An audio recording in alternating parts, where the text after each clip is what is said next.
ఈ XUV 700కి compressor అయితే పోయింది. దీనికైతే మేము కంప్రెషర్ అయితే మారుస్తున్నాం. అలాగే ఈ వెహికల్‌కొచ్చేసరికి కంప్రెషర్ అంటే కంప్రెషర్‌లో క్లచ్ కాయిల్ అయితే దీనికైతే పోయింది. ఆ క్లచ్ కాయిల్ అయితే దీనికి దొరకట్లేదు. దాని ప్లేస్‌లో ఏంటంటే మేము కంప్రెషర్ అయితే రీప్లేస్ చేస్తున్నాం దీనికి. కంప్రెసర్ తీసాం. కంప్రెసర్ అయితే కొత్త కంప్రెసర్ తెప్పించి కంప్రెసర్ అయితే దీనికైతే రీప్లేస్ చేస్తున్నాం. కంప్రెసర్ బాగా కాస్ట్ అయితే పడింది కంప్రెసర్. అలాగే ఈ వెహికల్‌కి ఒక కంప్రెసర్ అయితే ఫిట్ చేసి అయితే గ్యాస్ అయి ఫిల్ చేసాం. గ్యాస్ అయి ఫిల్ చేసైతే కూలింగ్ అయి చెక్ చేశాను. కూలింగ్ అయితే చాలా బాగా వస్తుంది. అలాగే మీ వెహికల్ ఏదైనా సరే ఇలా ఏసీ ప్రాబ్లమ్ ఏమైనా ఉంటే గనుక స్క్రీన్ పైన నెంబర్ ఇస్తున్నాను. నెంబర్‌కి అయితే కాంటాక్ట్ చేయండి. అలాగే ఈ మా గ్యారేజ్ అడ్రెస్ వచ్చేసరికి ఉండి రోడ్‌లో మా గ్యారేజు భీమవరం. ఉండి రోడ్ ఎమాజోన్ ఆపోజిట్‌లో ఉంటుంది మా గ్యారేజ్.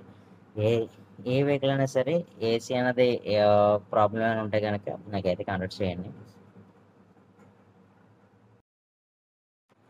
ఈ వెహికల్ అయితే గనక నేనైతే ట్రైల్ ఎళ్లి చూసాను. వెహికల్ అయితే పర్ఫార్మెన్స్ చాలా చాలా బాగుంది ఇది వెహికల్.